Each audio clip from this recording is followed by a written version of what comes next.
Hi everyone, let's go ahead and get started on working on identifying domain and range. So the very first thing is I put some notes over here on the side. I'm going to practice writing an inequality notation today. I feel like by starting with inequality notation, I can use that for other notations that we're going to need in the future, such as set builder notation. And then from there, I can also use some of those points to build integral notation or anything else that I may need to. So today we're just going to focus on inequality notation. Now with inequality notation, I am talking about my set of all my x values, and then I'm writing that as looking at my smallest x value, my biggest x value as the domain. Same thing for the range. I'm looking at my smallest y value to my largest y value, and then writing that out for y. All right, so over here we've got two examples that I want to look at on this front page. The first one is discrete data, so it's got a bunch of points that are plotted on the graph that are not connected by a line. So here, when I've got these, I've already labeled all the x and y values. So if domain is talking about all the x values, I'm going to take all of these points and just look for x. So looking from the smallest to the biggest, so in this case, I'm looking from the left to the right because x does go, or x is read from the left to the right. So the left smallest numbers are on the left. So we have -4. Then I have 1. Oops, negative. I missed a bunch there, didn't I? So let's go back and do that again. I have -4. Then I have -3. -1, 0, 1, and 4. Now, those values I'm going to put in a list so that we can see them all. So I have -4, -4, -3, -3. These are all my x values. -1, -1. Then I've got 0, 0, and so on. Now, after I do that with the x values, then we're going to go ahead and do that again with the y values. So, but this time, instead of looking from left to right, we are looking from the bottom to the top. So the lowest one on the y-axis would be -4. Then moving up on the y-axis, this point is at -3, -1. Then I have 1, 0, and 4, 0. So since their y value is the same, I'm just going to write it one time. And then the last one is 3. Okay, so that's my domain and my range for some discrete data, data that is not connected by a line. All right, so by a graph. All right, let's go ahead and go to the domain and range of one that is connected. Okay, so here we have a linear equation or a linear graph. And this linear graph has an arrow at both ends. So when there is an arrow at both ends, the arrow tells me that this graph continues on. And this side over here that I just darkened, this one over here is going left. And it is also going down. Okay, so some may just say it's just going down, but that's not a straight down graph. So it is moving a little bit to the left. At the same time, it's also moving down. So the left is talking about the x values. Down is talking about the y values. Okay. So since this graph is continuous, how far left does it go? Well, even though it seems like here it only goes to -4, this arrow means that it continues. So if this was to continue, what would the x value be way over here? Well, we could assume it might be -10, but it's going to continue. So when that continues forever and ever and ever, that x value just continues to get smaller and smaller and smaller. So far, the smallest number we've counted to is -infinity. Now, infinity simply tells us that we're continuing to count, so we don't have any which way, we don't have any stopping value at this point. So -infinity, because it keeps counting in the negative direction. Also, if it's going down, we're looking at the y value. So if we're looking at the y value, here it appears that it's at -5, but what would the y value be way over here? And it continues. So again, for the y value, we have negative infinity. Okay.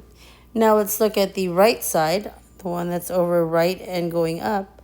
So this one over here, it's traveling right and it's traveling up. Right is talking about x, up is talking about y. So how far to the right does it go?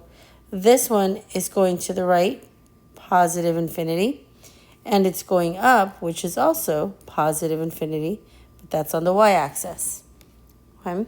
Now when we write the domain and range, we are going to use those infinities. Anytime that you see arrows on the end of a graph, we are going to be using infinity. Okay. So for the domain, we're looking at x. X is bigger than the smallest number and smaller than the biggest number. That's the simplest way that I can think of to say it. But what we're looking at is just the x values. So the x value on the left side is negative infinity. The x value on the right side is positive infinity. So negative infinity is the smallest of those two. Positive infinity is the largest of those two. Okay. Now, we can also write it, though, as all real numbers. Okay. So then we have the range. The range is talking about the y values. And here, the y value is negative infinity and positive infinity. So x or y is greater than negative infinity, but smaller than positive infinity. Y can be any number between negative infinity and positive infinity. And that is called all real numbers. Now, you could see it as all real numbers. They could also write it as A, R, N for all real numbers. And one other way that they have, way that they'll write it, and it looks like a capital R. And I like to think of it as an R with two lines up front. Let me rewrite that. It came out a little thick. So 2 lines and then make that capital R. Okay, that's also a symbol that represents all real numbers. But this way here, we don't see much in our context, but that is the same meaning. Okay. All right, so let's go on to domain and range of some graphs. Now, before we jump into finding the domain and range, I just want to talk about some of the different pieces that we need to find. So we need to find what's happening where arrows are. But on these ones, we also need to talk about what's happening at the vertex, what's happening at the turning point of a graph. So let me zoom in on this one so it's not too distracting with all this other stuff. So on this graph here, I'm looking at each side. So this corner, what is this corner doing? Well, this corner here is going left to negative infinity, and it's going up to positive infinity. This arrow on this side is going right to positive infinity, and it's going up to positive infinity. Now, the vertex is a turning point on the graph. So if I was to look at the graph and say, well, it starts here, and it starts going down, and then right here, it turns around to start increasing. This point right here is called the vertex. A turning point on the graph or the vertex. That is also the lowest point on the graph, so that's called a minimum. This ordered pair for this point is -2, -3. All right, so let's look at another one and label those points. This one here, this left arrow is going left to negative infinity, also going down to negative infinity for y. The vertex is at 1, 2. This right arrow is going right to positive infinity and down to negative infinity. Okay. If you want, you can write these as ordered pairs. Right now, we're just using them to help us identify some information, but they are an actual, can be written that way as well. Okay. All right, so let's go on to some examples that have a point on them. So this is not an arrow, so that means that it actually stops here. So we've got to list that point. We can't say that one goes to negative infinity and positive infinity. This one here goes left to -2 and goes up to 4. Now on the right side, there is an arrow. That right-sided arrow goes right to positive infinity and down to negative infinity. Now when we're looking at the domain, we're looking at just the x values. Okay.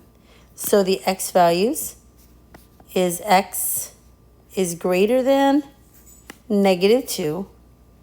And because that's a closed dot on -2, it also includes -2. So we put less than, x is greater than or equal to. Then x is less than positive infinity. Now you can never count to positive infinity. At least we haven't figured it out yet. So since we can't count to negative infinity, then we leave that as x is less than infinity. Cannot include that. Okay, so for the range, we have y is between which two numbers? So y, the smallest one, is negative infinity. The largest value is 4. Closed dot at 4, so that means it's also equal to. And that is read, y is greater than negative infinity and less than or equal to 4. Okay. Again, there's other ways that we're going to be able to work from there. But right now, we are just working on writing it in this notation. Okay, let's go over to the next one. All right, on this graph here, you'll notice that both of them have a dot. So since they both have a dot, there's no infinities on this example. This first point on the left is -2, 5. On the right, it is 4, -1. So our domain, the smallest x value is -2. Because it's a closed dot, it also includes -2. The largest x value is 4. And because it's a closed dot, it also includes 4. Now looking at the range, the smallest y value from the bottom to the top is -1, and it includes -1. The largest y value is 5, and it includes 5. All right, some ones that you have for practice is your check your understanding 1. I want you to identify the domain and range. Okay, all right, so let's go over to example 2 here. On example 2, there are some with arrows. So when we have arrows, this one's going left and down. So it is going left to negative infinity, down to negative infinity. It is traveling up till we hit the vertex. The vertex is at -2, 4. And then the right side of the graph is going right to positive infinity and down to negative infinity. Now, when we're talking about domain, we're looking at the x values. So there are 3 x values that we have. We have negative infinity, -2, and positive infinity. So when we're writing the domain, keep in mind we're only looking for the 2 that are the smallest and the largest. So negative infinity is the smallest, and then positive infinity is the largest. Now, what happens to that -2? Well, -2 is in between those numbers, so it really is somewhere in this category. It's saying it's somewhere in between. We don't have to write that one. We only need to write the largest, the smallest, and the largest. So for the range, our smallest y value is either going to be negative infinity, 4, or negative infinity. Well, negative infinity repeats, so that must mean that our smallest is negative infinity. We only write it once. The largest one is 4. And since it is a point, and it is included in that line, it also includes that. Okay? All right, last one here on this one here. This one is going left to negative infinity, up to positive infinity. The vertex, or the lowest point on the graph, is 1, negative 3. And the right side of the graph is positive infinity, positive infinity. So the domain on the left, the smallest x value is negative infinity. The largest is positive infinity. This is a great time that we can actually write all real numbers because it goes from negative infinity to positive infinity. The range, y is between negative 3, includes negative 3, and positive infinity. Never includes infinity. Okay? All right, so these are our notes for today. The last independent practice that you have is check your understanding too. So if you have any questions, let me know.